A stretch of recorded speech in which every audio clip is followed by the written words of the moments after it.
Security, take her badge and get her out, now!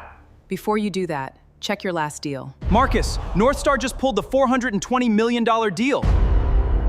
Take her badge. Marcus Vale said it before anyone at the conference table had asked who she was. Nia Caldwell looked from the white plastic visitor credential clipped to her jacket to the security supervisor standing near the glass doors. Beyond them, the assembly floor of Halcyon Grid Systems pulsed with the hydraulic thump of press brakes and the warning chirp of reversing forklifts. Nia had been inside the Ohio plant for 23 minutes. She was 41 black, wearing her natural hair in a low twist and a charcoal suit she had chosen because the day was supposed to be about numbers, not appearances.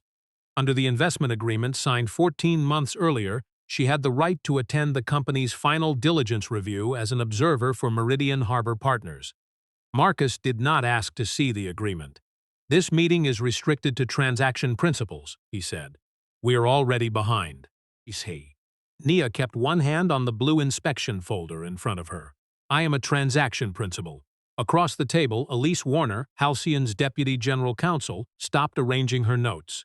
Nia noticed the pause because Elise had been the person who emailed the agenda at 6:14 that morning. Her message had listed Nia by name beneath Meridian Harbor, alongside the lenders, outside counsel, and representatives of the buyer considering Halcyon's $420 million manufacturing contract.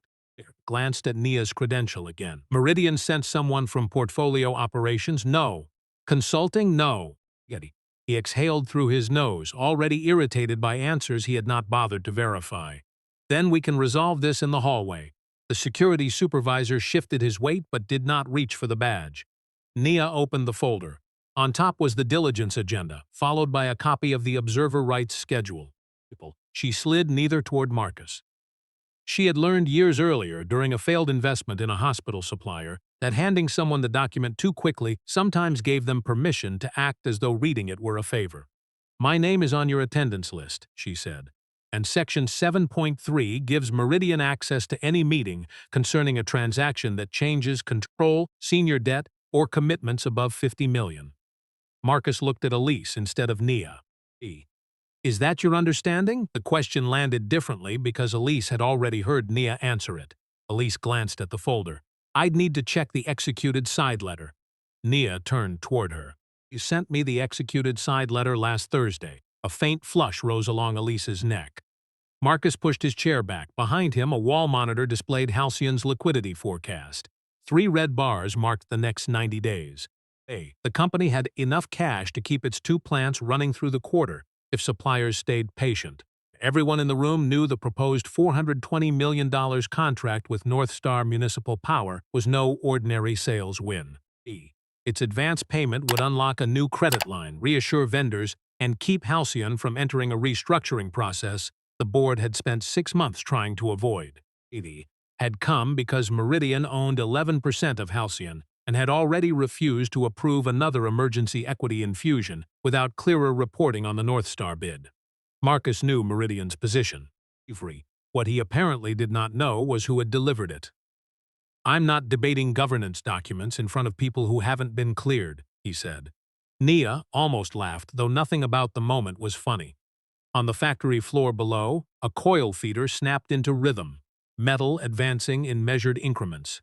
She thought of her father, who had spent 31 years repairing stamping equipment in Detroit, and had taught her to listen for a machine that was working too hard before it failed. "By whom?" she asked. "By me." Elise looked up. That was the first useful thing Marcus had said. Nia reached into her jacket, removed her phone, and set it face down beside the folder. She did not call anyone. She did not record him. "Please, have legal confirm whether you personally have authority to revoke Meridian's observer access." Marcus's mouth tightened. "You don't have time for this. You have the time to verify my name. We have a buyer arriving in 40 minutes. Then 40 minutes is plenty of time not to create a governance problem before they get here."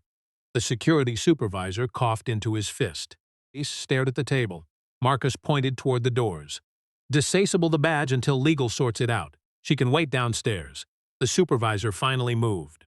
He tapped Nia's credential against his handheld reader. A tone sounded, low and final. The small green stripe on her badge changed to red. Nia closed the blue folder. "Please record who ordered that." "Sure." The supervisor looked at Marcus, then at the device in his hand. The system logs it automatically. For the first time that morning, Marcus hesitated. Nia stood, gathered her folder, and walked toward the glass doors without raising her voice. Behind her, Elise was already opening her laptop. And on the wall monitor, the North Star countdown remained unchanged. 40 minutes until the meeting that was supposed to save Halcyon. And the access log now showed its CEO had removed one of the investors whose consent the company still needed. By the time Nia reached the mezzanine stairs, Marcus's version of the incident had already outrun her. The security supervisor's radio crackled with a request from the executive floor. Unauthorized visitor, access revoked, possible disruption of a confidential transaction. Nia stopped halfway down. "Atlai?" she asked. The supervisor looked embarrassed. That's what they entered. He did not argue with him. Instead, she asked for his name, the badge deactivation time, and the incident number generated by his handheld reader. He gave her all three. In the conference room, Elise Warner had found the executed side letter. Section 7.3 was exactly where Nia said it would be. Ian Harbor could send one designated observer to any meeting involving a change of control transaction, financing above $50 million, or a material contract affecting Halcyon's solvency. Nia Caldwell was the designated observer. Elise turned her laptop toward Marcus. She was cleared. Marcus did not sit down. That document predates Northstar's confidentiality restrictions. The restrictions don't cancel investor rights, Elise said. They require us to manage disclosure. Marcus glanced at the clock. 28 minutes remained before the Northstar delegation arrived. You can manage it. Tell Meridian the buyer requested a closed session. Elise's fingers stopped over the keyboard. Did they? They will. That isn't the same thing. Marcus lowered his voice. We have 280 employees in this plant and another 100 in Indiana. If Northstar walks because an investor turns diligence into a governance argument, are you prepared to explain that distinction to them? It was the first argument he had made that contained something true. Halcyon was running out of room. Suppliers had shortened payment terms. The revolving lender had refused another waiver. Marcus had spent 9 months chasing Northstar because the contract could stabilize the company. But fear did not change who had access rights, and Elise knew it. Downstairs, Nia sat at a steel breakroom table beside a vending machine that hummed louder than it cooled. She opened her laptop and pulled up Meridian's original investment file. Her instinct was to call her partners and stop the meeting until Halcyon corrected the violation. She even drafted the message. Then she deleted it. Halcyon's workers had nothing to do with Marcus's decision, and a premature fight could damage the one contract keeping their jobs intact. She hated that the responsible choice required her to absorb another half hour of being treated as though she had wandered into the wrong building. Instead, she emailed Elise a 2-line request. Please confirm the contractual basis for my exclusion and preserve all access control entries associated with my credential today. She copied Meridian's general counsel, not its full investment committee. It was a narrower move than her anger wanted. Elise received the message as the first Northstar representatives entered the lobby. Their lead negotiator, Aaron Pike, carried a hard-sided sample case containing one of Halcyon's prototype control modules. He had spent 6 months testing the company equipment for a grid modernization program across 3 states. When Marcus met him near the elevators, Aaron asked why security had flagged a transaction participant. Portfolio representative, Marcus said. There was confusion over clearance. Aaron looked at him. From Meridian? Marcus paused just long enough for Elise to notice. Yes. She became confrontational when we asked her to wait. Elise opened a private notes file and typed the sentence exactly as he had said it. Upstairs, Marcus began the Northstar session without Nia. He instructed the room that investor observers were temporarily excluded because the buyer had requested confidentiality. Aaron immediately frowned. He didn't request that. Marcus shifted without missing a beat. Our counsel recommended it because certain pricing schedules are commercially sensitive. Elise could have corrected him then. She did not. The fear of becoming responsible for a collapsed deal held her in place for 3 seconds longer than she would later forgive herself for. Then Aaron asked a question no one expected. Does Meridian still have approval rights over the bridge financing tied to this contract? Marcus looked toward Elise. She answered because the document left no room to hide. Yes. The North Star advance payment would not arrive until Halcyon posted a performance bond. Halcyon could not post that bond without the bridge facility. Meridian was one of 3 investors whose consent was required before the facility could close. Aaron leaned back. So the person security just removed represents a consent holder. Marcus's expression hardened. That is an internal matter. Elise finally shut her notebook. It became part of this transaction when we excluded her under a buyer request the buyer did not make. No one spoke for several seconds. Aaron opened the prototype case but did not remove the module. Before we discuss pricing, I want your legal team to clarify who is authorized to attend and whether anything we're told today has been inaccurately attributed to North Star. Marcus stared at Elise. Downstairs, Nia's phone vibrated with an automated email from Halcyon's visitor management system. Her access had not merely been disabled for the meeting. Her credential had been reclassified as revoked by executive direction, with the reason entered as conduct risk. That description would now sit inside the company's permanent transaction record. Nia read it twice, then forwarded it to Meridian's counsel. Marcus did not ask Nia to return upstairs. At 9:17, Elise called her from the conference room. Through the phone, Nia could hear chairs moving and the muted rattle of the rooftop air handler. North Star has paused substantive diligence, Elise said. They want the access issue clarified first, then clarify it. I'm trying. Nia looked through the break window toward the floor below. A technician guided a copper bus bar beneath a measuring arm, checking tolerances before the next assembly run. Production had not stopped because 4 executives upstairs were arguing about her badge. That mattered to her more than Marcus seemed to understand. She lowered her voice. Marcus says you became disruptive after being denied access. Nia let the silence sit. He's putting that in writing? He already did. Incident. Report arrived in Nia's inbox 2 minutes later. It stated that she had refused instructions, interfered with confidential negotiations, and created concern about unauthorized disclosure. The report did not mention Section 7.3. It did not mention that North Star had never requested her exclusion.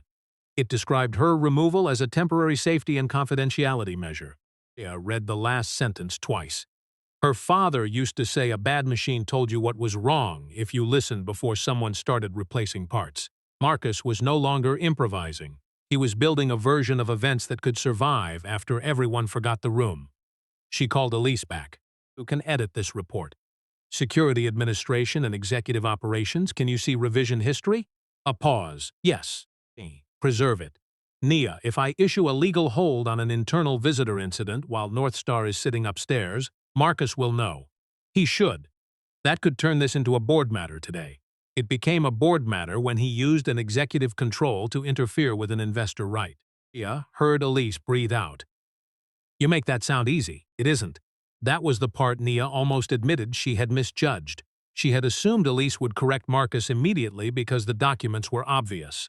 But obvious facts had to pass through people with mortgages, careers, loyalties, and fear. Nia had spent enough years investing in distressed companies to know that. She simply hated learning it again while sitting beside a vending machine with a revoked badge. Upstairs, Marcus made his next decision formal. He instructed security to remove Nia from company property until legal completed what he called a conduct review. When the supervisor came downstairs, he looked less certain than before. I'm supposed to escort you out. Did you receive the instruction through the system? Yes. Good. His eyebrows lifted. Nia packed her laptop. I'm not asking you to disobey it. At the front desk, the supervisor scanned her badge one final time. The reader displayed a red banner, then a timestamp. He hesitated before turning the screen away. There were 2 changes to your incident reason, he said. Nia stopped. First one said executive restriction. Second one added conduct risk. Read the second change. I can't give you administrator information. Don't. He looked surprised again. Just don't delete anything.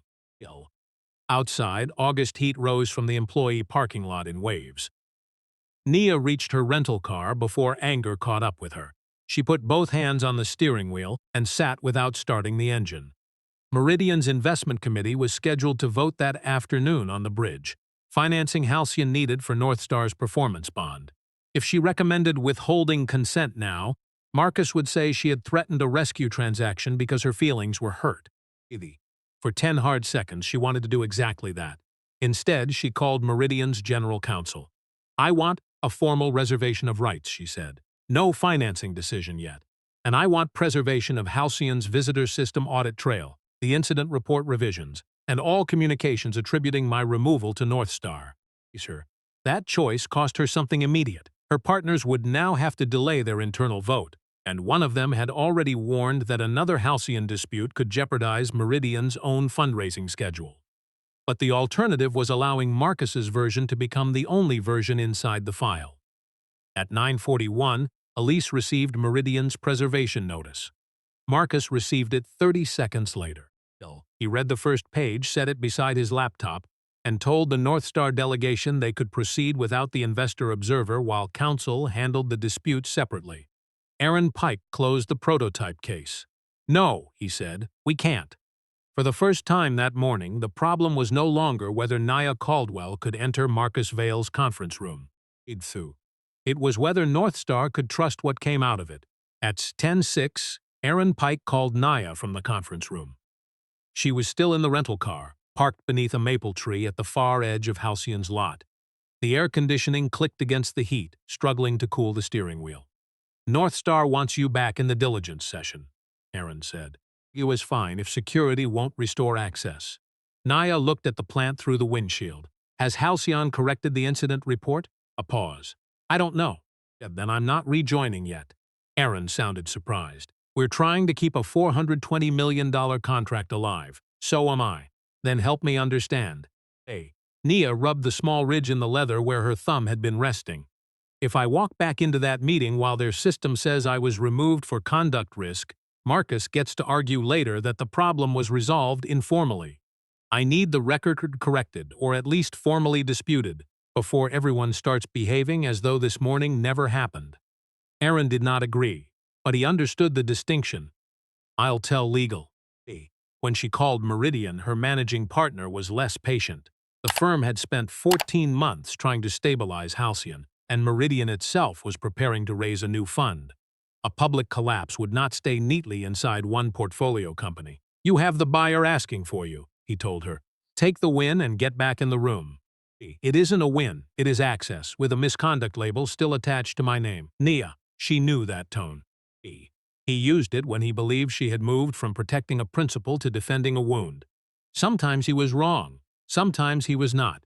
"My recommendation stays the same," she said. "Hold the financing vote until the preservation request is acknowledged." After the call ended, Nia sat alone long enough for the air conditioner to cycle off. She had promised her younger sister she would be back in Chicago that evening for their mother's retirement dinner. The reservation was at 7. Her dress was hanging in a garment bag at the hotel. For months, her mother had joked that Nia would probably arrive with a spreadsheet in one hand and a boarding pass in the other. Nia checked the time and knew she was going to miss it. She called her sister. "You sound mad," her sister said after hello. "I'm working. That wasn't my question." Nia stared at the Halcyon loading dock. "Tell Mom I may not make dinner." There was a beat, then a softer voice. Again, the word hurt because it was accurate. Upstairs, Elise acknowledged Meridian's preservation notice and opened the visitor management audit history. The system did more than show who changed Nia's status. It recorded the wording before and after each edit. At 8:52, the reason had been entered as investor access dispute. At 9:03, someone using Marcus Vale's executive credentials replaced it with conduct risk. At 9:12, executive operations added concern regarding confidential transaction information. That last phrase appeared somewhere else. Elise searched Halcyon's diligence folder and found it in a certification Marcus had signed 3 days earlier for North Star. The document required Halcyon to disclose disputes that could interfere with financing, investor approvals, accuracy of transaction information. Marcus had certified that no such disputes existed and that no material stakeholder had been denied information required by an existing governance agreement. At the time he signed it, the statement might have been true. What mattered now was what he did after the dispute began. Elise printed the audit history instead of leaving it only on the server. The printer beside legal produced each page with a warm curl at the edge. She placed the copies inside a red file jacket and walked back toward the conference room. Marcus was standing beside the monitor, telling Aaron that the morning's incident had been caused by an overly broad interpretation of investor rights. Elise put the red file on the table. That isn't our only issue anymore. Marcus looked down. What is this? Log. And your North Star certification. Aaron stopped turning a pen between his fingers. Elise opened the file to the time-stamped edits. The incident description changed after North Star challenged the reason for Nia's removal. Marcus's face did not change, but his hand left the back of the chair. Aaron read the certification next. North Star had paused because Halcyon removed an investor. Now its deal team had to determine whether Halcyon's CEO had altered the company's internal record while negotiating under a written accuracy certification. Aaron read the visitor log twice before asking Marcus to leave the conference room. "You did not move. I'm the chief executive, and North Star is conducting diligence," Aaron said. "We need 10 minutes with counsel." Elise kept her eyes on the red file. Marcus looked from her to the two North Star advisors seated near the monitor, apparently calculating whether refusing would make the situation worse. Finally, he collected his notebook and walked out. The door closed behind him with none of the drama Nia might have imagined from the parking lot. What remained was harder. People comparing documents. Aaron called her again. "This is no longer about restoring your badge," he said. Nia had started driving toward her hotel but pulled into a service plaza when she heard his tone. Trucks idled beyond the pumps, diesel vibration traveling faintly through the car floor. "What changed?" "We're reviewing Marcus's certification." "I need a factual answer from Meridian. Before today, had your firm approved the bridge facility tied to our performance bond?" "No." "Conditionally approved?" "No." Marcus told that?" Nia looked through the windshield. A delivery driver wrestled a cardboard tray of coffees through the automatic doors. Multiple times. Aaron went silent. Understood why. North Star's contract required Halcyon to post a performance bond within 15 business days of signing. Without the bridge facility, Halcyon could not fund the collateral. Marcus had presented that financing as nearly complete during negotiations. Near completion was not the same thing as having the required investor consents. "Exactly did he tell you?" she asked. "I'm not going to characterize an active review. Fair, but I need Meridian's position documented." Nia opened her laptop on the passenger seat. Anger would have made the answer easy. Tell North Star the financing was dead and let Marcus own the wreckage. Instead, she wrote the narrower truth. Meridian had not approved the bridge. Its consent remained available for consideration, subject to accurate reporting, compliance with investor rights, and completion of its scheduled review. She sent it to Aaron and copied Meridian's counsel. Within 12 minutes, Halcyon restored her building access. Nia stared at the automated notification and felt almost nothing. Marcus had spent the morning treating entry to his conference room as the power that mattered. Now a green badge could not solve the problem he had created. At Halcyon, Elise was reaching the same conclusion. North Star's lawyers compared Nia's statement with the CEO certification already in their diligence file. The certification did not explicitly say Meridian had approved the financing. It said Halcyon was not aware of any unresolved stakeholder matter reasonably expected to prevent the company from satisfying its conditions to performance. 3 days earlier, Elise could defend that language. After this morning, she could not. Marcus returned when the 10 minutes became 23. "Are we finished?" Aaron turned the monitor toward him. Nia's email was displayed beside the certification. "I need you to explain the basis for representing that stakeholder approvals were on track." They were on track. Meridian says its consent was still subject to review. That's how these processes work. Aaron nodded. Then why remove their designated observer from the review? Marcus folded his arms. Because she challenged management authority in the middle of a sensitive negotiation. Elise spoke before Aaron could. "She asked us to verify a contractual access right." Chris looked at her. "You were there, yes," and she refused to cooperate. Elise opened the audit history. She complied with the removal. The correction was small, but it changed the shape of the room. Aaron closed the contract binder. North Star is placing commercial diligence on hold pending an independent governance review and confirmation that the financing path is real. Marcus leaned toward him. "A hold could kill this company. I understand. Then don't manufacture a crisis over an access dispute." Aaron tapped the certification once with his index finger. You keep calling it an access dispute.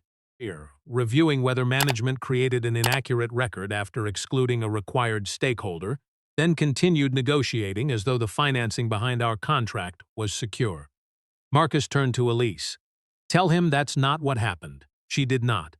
At 11:02, Halcyon's board received formal notice of Northstar's diligence hold. The board chair immediately ordered that Marcus's control over the visitor incident file be suspended and that no related entry be altered without legal approval. He did not remove Marcus from office. He did not have enough information for that yet. Nia read the notice from her hotel lobby while waiting for an elevator. Her mother's retirement dinner was now impossible to reach. Her phone lit with a text from her sister. Mom says don't buy flowers to apologize, just call her. Nia almost smiled. Then a second message arrived, this one from Elise. Northstar has requested you participate in tomorrow's governance review. Yeah, as a guest, as Meridian's investor representative. Nia looked down at the newly restored digital badge on her screen. For the first time all day, access was no longer the question. Whether Halcyon's leadership could be trusted was. The next morning, Nia's replacement badge opened Halcyon's front doors on the first try. She stood beneath the reader for half a second after the green light appeared. The security supervisor from the day before was behind the desk. He gave her a restrained nod, then returned to the visitor manifest. Neither of them mentioned the red banner that had been beside her name 24 hours earlier.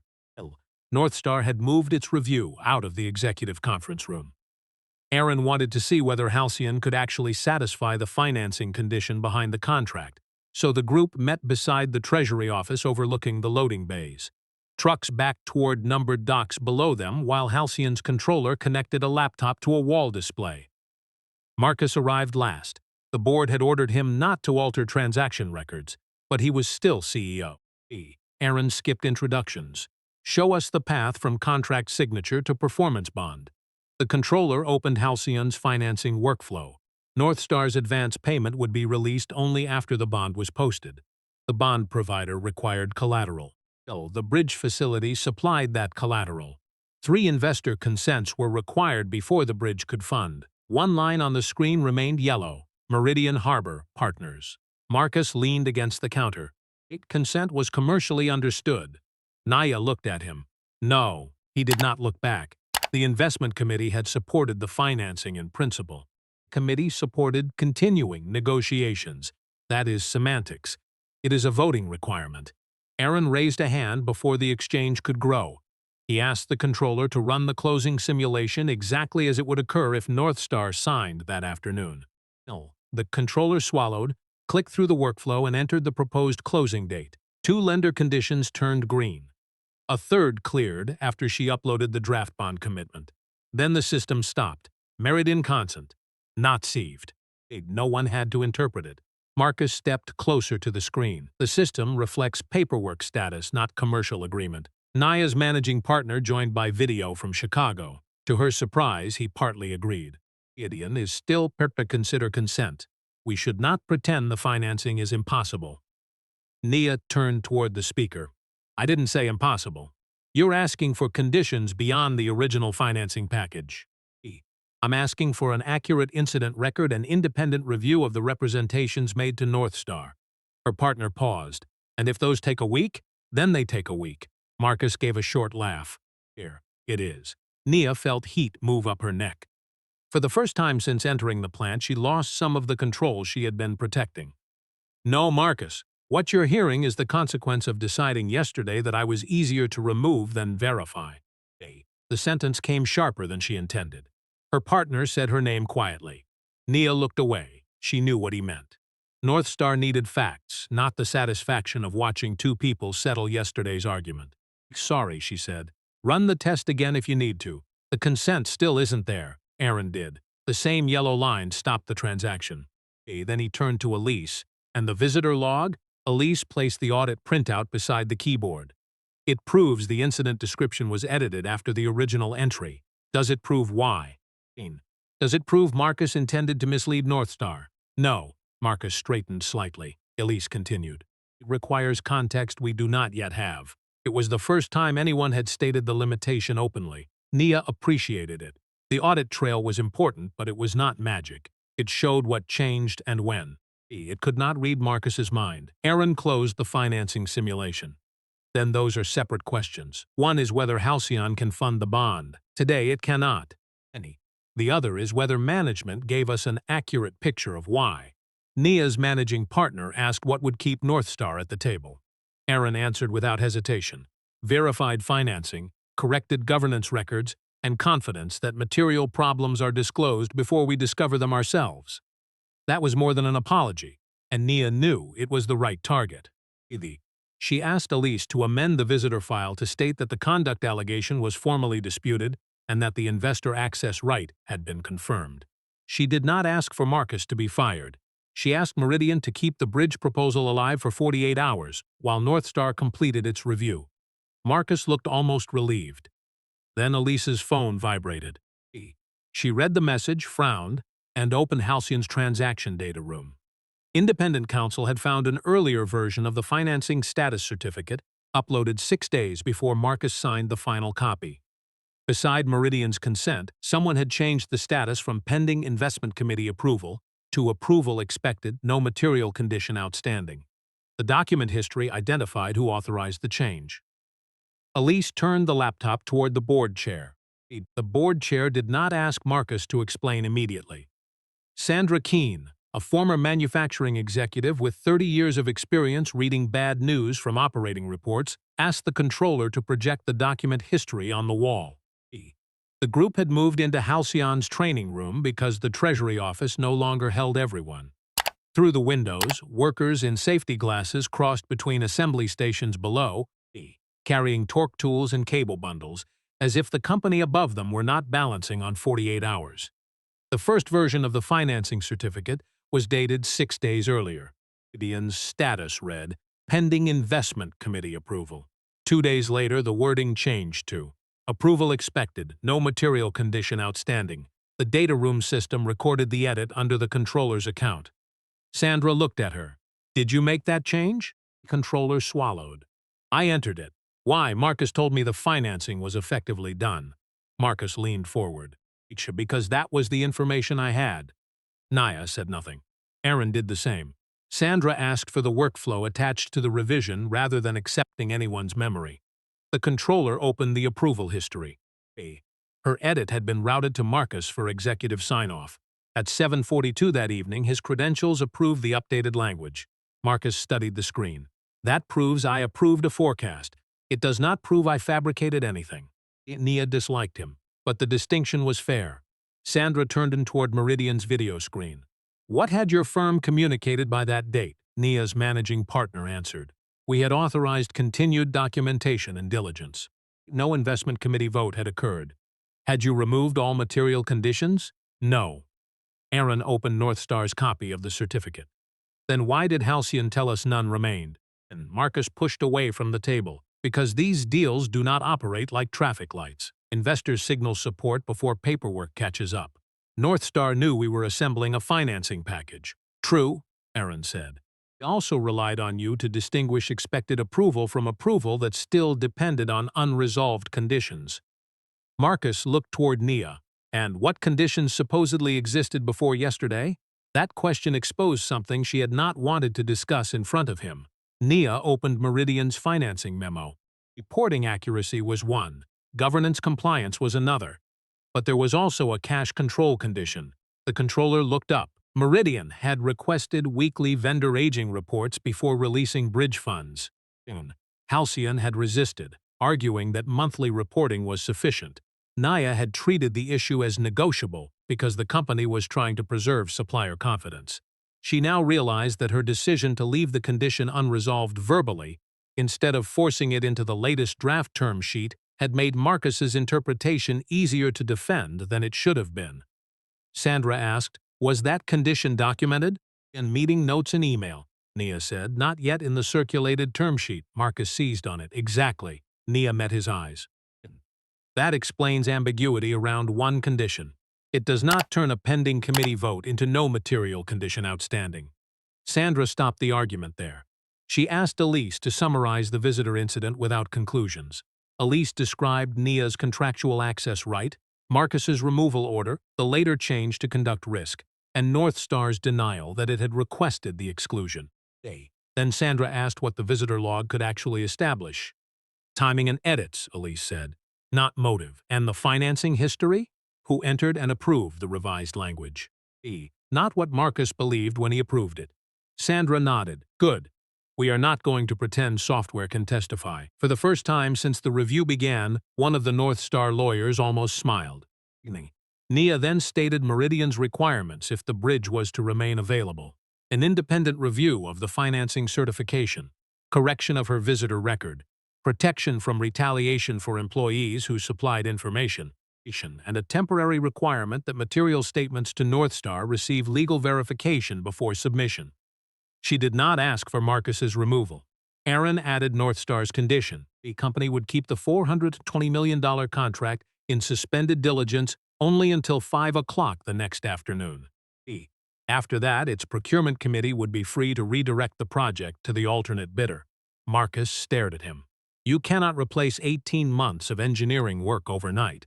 No, Aaron said, but we can decide whose execution risk we are willing to carry. Sandra called a board executive session. Marcus would attend the first portion to answer questions, then leave while the directors considered interim authority and the independent review. As everyone began gathering documents, the controller remained seated. There's one more thing, she said. Sandra stopped. The controller looked at Marcus, then at the floor. When I changed Meridian's status, I told him I wasn't comfortable with the wording. Marcus's face hardened. Sandra sat back down. What did he say? The controller opened her laptop. I wrote it down. The controller's note was not dramatic. It was a line she had typed into her private closing checklist after the financing certificate changed. Asked MV whether no material condition outstanding was accurate given Meridian votes still pending. MV said buyer needs certainty, not internal caveats. Proceeded per instruction. Marcus read it from the projected screen without blinking. That is her summary of a conversation. Sandra nodded. Correct. It is not a recording. Correct. And I did not tell her to lie. No one has said you did. That answer unsettled him more than an accusation might have. The board was no longer deciding whether one sentence proved intent. It was looking at a chain. The unresolved investor vote, the changed certificate, Marcus's approval, Nia's removal when she could challenge the financing status, the false attribution to North Star, and the later modification of her incident record. Each fact had limits. Together, they gave the directors enough to act without pretending they had finished the investigation. Sandra asked Marcus to leave. The executive session lasted 51 minutes. Nia spent most of it downstairs with Aaron and Elise, beside a break room counter stacked with paper coffee cups. Nobody talked about Marcus. Aaron checked messages from North Star's procurement committee. Elise ate half a granola bar, then wrapped the rest because her stomach had stopped cooperating. Nia finally called her mother. You missed cake, her mother said. I know. And your sister bought the ugly kind of flowers you were told not to buy. Nia laughed despite herself. Her mother's voice softened. Are you coming home today? Nia looked through the window at Halcyon's afternoon shift changing over. I don't know yet. That company better be worth missing my retirement. It isn't. The answer came too quickly, and Nia knew it was true. When Sandra called them upstairs, Marcus was not in the room. The board has placed him on administrative leave effective immediately, she said, paid pending independent review. He is not terminated. He will have an opportunity to respond to the findings. Elise wrote the distinction into her notes. Sandra continued. The controller would face no disciplinary action for cooperating with the review. The security supervisor's conduct would also be excluded from discipline because he had followed a valid executive instruction and preserved the system logs. Legal would now control modifications to transaction records, and all material certifications to North Star would require 2 approvals, including one from independent counsel. Then Sandra looked at Nia. Your visitor record has been corrected. It now states that your access was improperly revoked despite confirmed observer rights. The conduct risk designation has been removed, but the revision history will remain preserved. Nia nodded. Good. There was no satisfaction in watching a database repair itself. What mattered was that the false description would no longer follow her into later board materials or transaction files. Sandra turned to Aaron. We can deliver a revised financing certificate today. Meridian's bridge consent remains the final funding condition. Every face in the room shifted toward Nia. That was the moment she had dreaded. Meridian could now approve the bridge and keep North Star's deal alive. The board had acted. Her record had been corrected. Marcus was out of operational control. But independent counsel had not finished reviewing the financing representations, and North Star's deadline was less than 3 hours away. Her managing partner appeared on the monitor.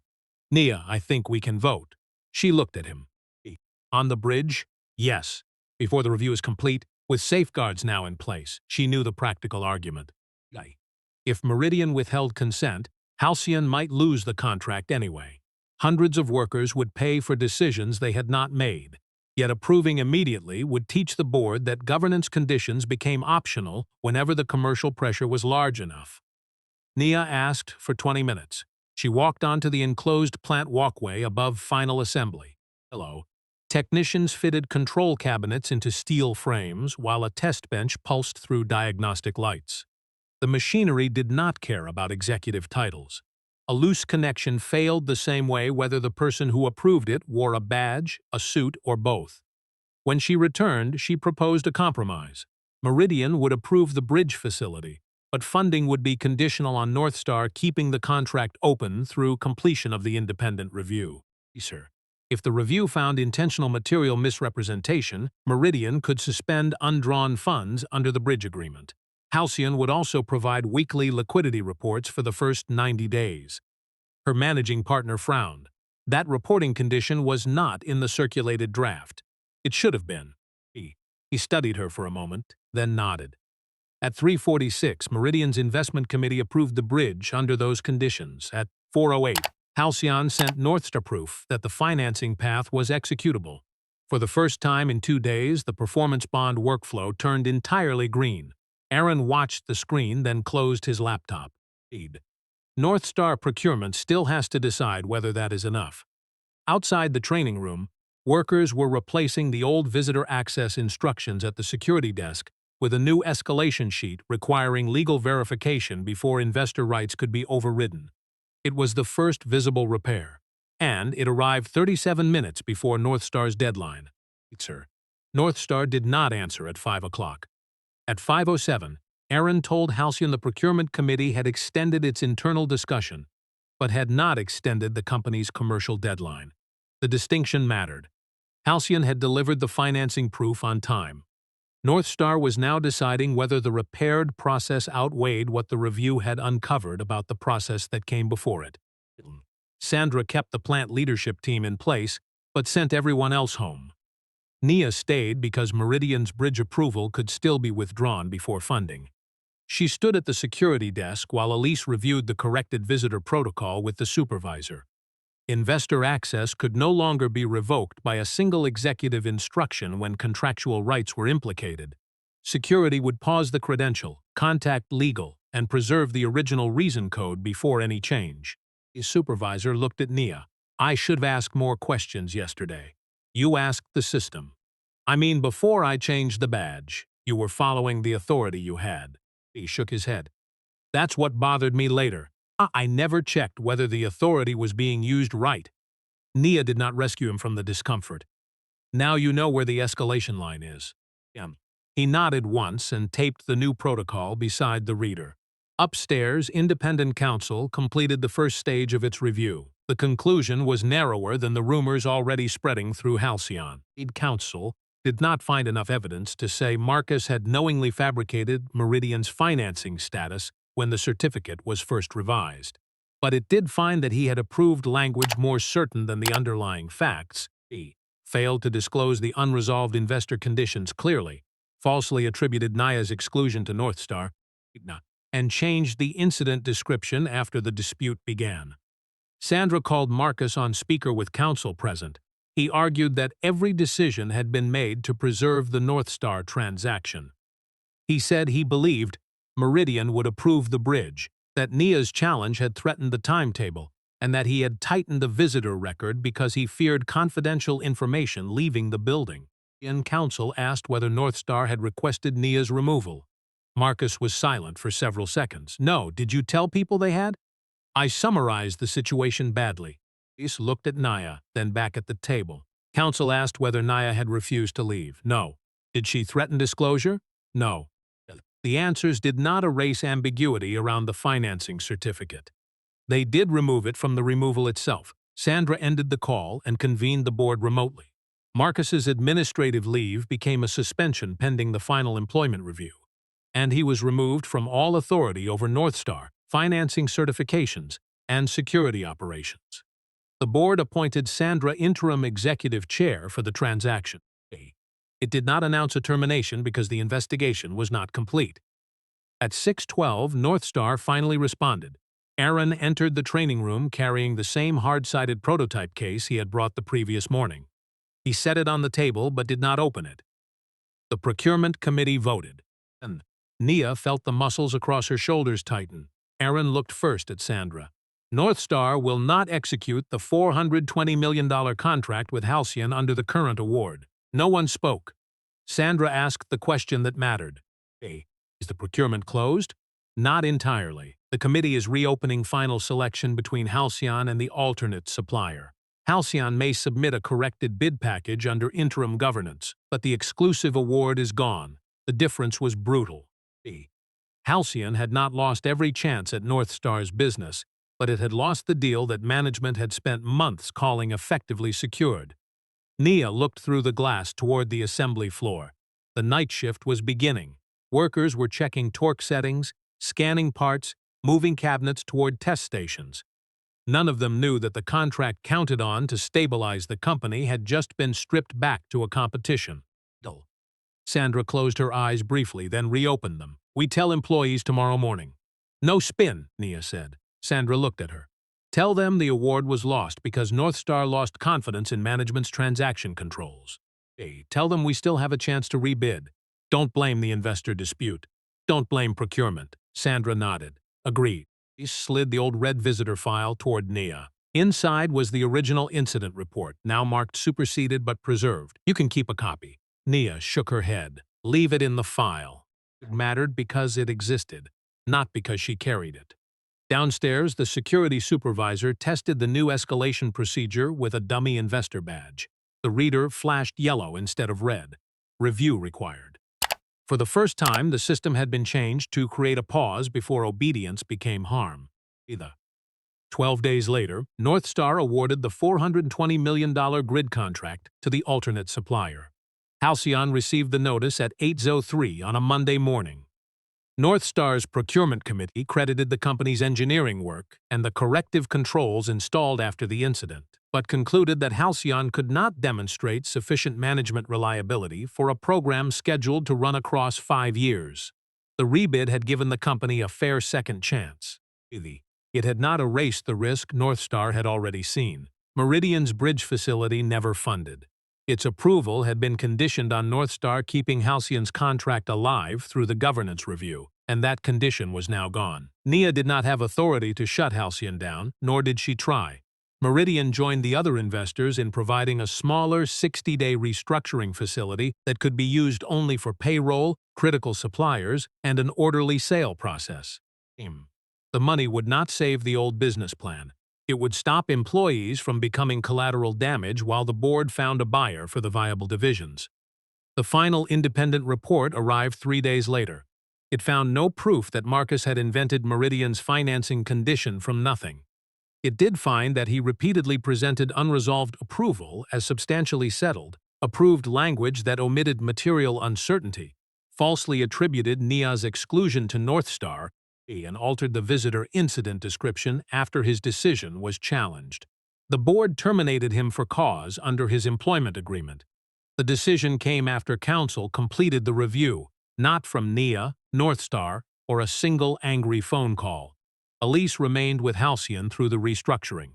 She requested that the board place a formal note in her personnel file acknowledging that she had failed to correct Marcus when he first attributed Nia's removal to Northstar. No one had asked her to do that. 3 seconds felt small in the room, she told Nia later. It wasn't small once somebody used my silence as support. She also helped draft a permanent governance protocol requiring independent legal confirmation before investor, lender, or regulatory access could be restricted during a material transaction. The controller kept her job and became part of the restructuring team. The new certification process no longer allowed one executive to convert a forecast into a fact. Every material financing statement had to identify what was approved, what remained conditional, and who had authority to make the final decision. The security supervisor's yellow review status became standard for disputed credentials instead of immediate revocation. Halcyon did not survive intact. 6 weeks later, Regional Industrial Group purchased its profitable control systems division and retained most of the Ohio plant workforce. The Indiana operation was sold separately. Some administrative positions disappeared, and severance funds were set aside under the restructuring budget. The outcome was painful enough that Nia refused to call it a rescue. On the afternoon the Ohio sale closed, she returned to the plant for the last Meridian Observer meeting. Her mother's retirement photograph was tucked into the inside pocket of her folder, printed from the picture her sister had sent after the dinner she missed. Nia had taken her mother to lunch the following weekend, where she apologized without buying flowers. At the security desk, the same supervisor handed her a new credential. Investor Observer, he said. Nia looked at the badge. There was no conduct warning, no special executive notation, only her name and the access level required by the agreement. "It's boring," she said. "That's the goal." She smiled and clipped it to her jacket. Before leaving, Nia stopped on the enclosed walkway above final assembly. The new owner's technicians were already working beside Halcyon crews, relabeling test stations and checking inventory. A coil feeder started below, advancing steel in even increments. The sound reminded her of the morning Marcus had decided verification was an inconvenience. Her phone vibrated. The message was from the controller. A supplier that had reviewed Halcyon's restructuring disclosures had found something familiar in its own financing files. Executive projections had been entered as approved commitments during a municipal infrastructure bid. Different company, different executives, different investors. The controller had one question. Nia, look at the documents before anyone changed them? Nia watched a technician stop the feeder, measure the next sheet, and restart the line only after the reading matched. Then she saved the message instead of answering immediately and walked downstairs to meet the workers whose jobs had finally stopped depending on Halcyon's promises.